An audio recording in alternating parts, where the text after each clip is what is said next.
Hi hello అందరికీ. ఇవాళ అయితే మనం పూరికి ఆలు మసాలా అయితే మనం చేసుకుందాం. దానికోసం ఒక ప్యాన్ పెట్టి అందులో ఆయిల్ వేసి ఆనియన్, కరివేపాకు, ఒక 3-4 వరకు పచ్చిమిరపకాయలు, ఆ తర్వాత ఒక చిన్న సైజులో టమాటో వేసి ఫ్రై చేసుకోవాలి. దానికంటే ముందుగా మనం ఎన్ని పొటాటోస్ అయితే తీసుకుంటామో వాటిని ఒక 2 విజిల్ పెట్టి పైన పొట్టు తీసి స్మాష్ చేసి పక్కన పెట్టుకోవాలి. ఆ తర్వాత ఫ్రై అవుతున్న ఆనియన్, టమాటాలో కొంచెం పసుపు, రాళ్ళుప్పు వేసి ఫ్రై చేసుకోవాలి.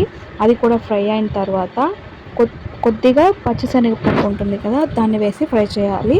ఆ తర్వాత అది కూడా ఫ్రై అయ్యాక మనం ముందుగా స్మాష్ చేసి పెట్టుకున్న పొటాటోస్ ఉంటుంది కదా, దాన్ని కూడా తీసి ఆనియన్, టమాటోలో వేసి ఫ్రై చేసుకోవాలి. అది వేసిన తర్వాత 1.5 గ్లాస్ వరకు వాటర్ అనేది వేసి సాల్ట్ అడ్జస్ట్ చేసుకొని ఒక 5 to 10 మినిట్స్ బాగా ఉడికించుకోవాలి. అది బాగా చిక్కబడేంత వరకు ఉడికించుకోవాలి. కావాలంటే అందులో మనం పుట్నాల పప్పు ఉంటుంది కదా, దాన్ని పౌడర్ చేసి అందులో వేసుకున్నా కూడా టేస్ట్ అయితే చాలా బాగుంటుంది. మీరు కూడా ఒకసారి ట్రై చేసి ఎలా వచ్చిందో కామెంట్ చేయండి. అలాగే నా ఛానల్ని సబ్స్క్రైబ్ చేసుకోండి. ఈ మసాలా వచ్చేసి పూరి, చపాతీకే కాకుండా దోశకు కూడా చాలా బాగుంటుంది. మీరు కూడా ఒకసారి తప్పకుండా ట్రై చేయండి.